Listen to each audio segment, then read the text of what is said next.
Okay, this time we're going to look at Torah. Torah really does not mean law. Torah is an ancient archery term meaning to hit the mark.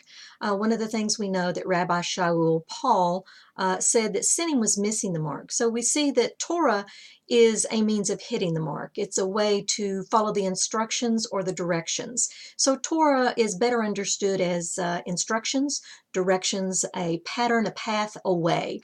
And so we see that the Torah, the first 5 books of the Bible, they're divided, obviously, into 5 different sections. And we don't really see any evidence where this was commanded or this was suggested. But we know by Second Temple time period that people were already referring to Torah, the first 5 books, by the Greek name, the Pentateuch. And Pentateuch literally means the 5 scrolls. We see that the Torah is treated as one book, and it should be. It is a historical book. It is in the beginning. It explains the Creator, his attributes, the creation, the first couple, Adam and Hava, Adam and Eve.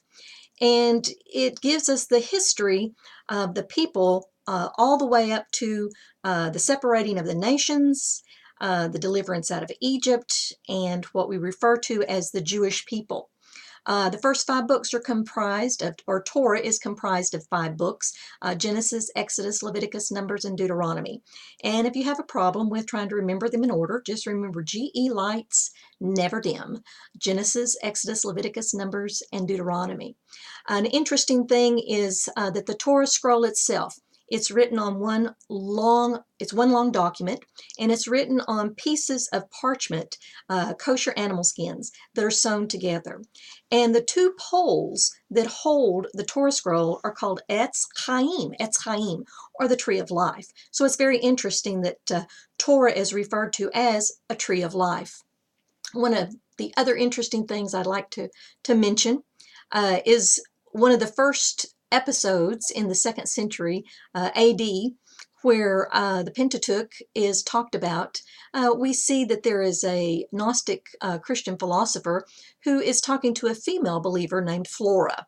And so he basically is telling Flora, this female believer, about the law, the entire law contained in the Pentateuch, or Torah, the instructions, the directions of Moses. And so one thing we need to remember is Torah does not mean law. That is a Greek definition, not a real good one. But Torah is instructions, directions, the way, the pattern. And we have set down within Torah, the first 5 books, the pattern of humankind, of mankind, the purpose of life, and how they are to live before the Lord God Almighty.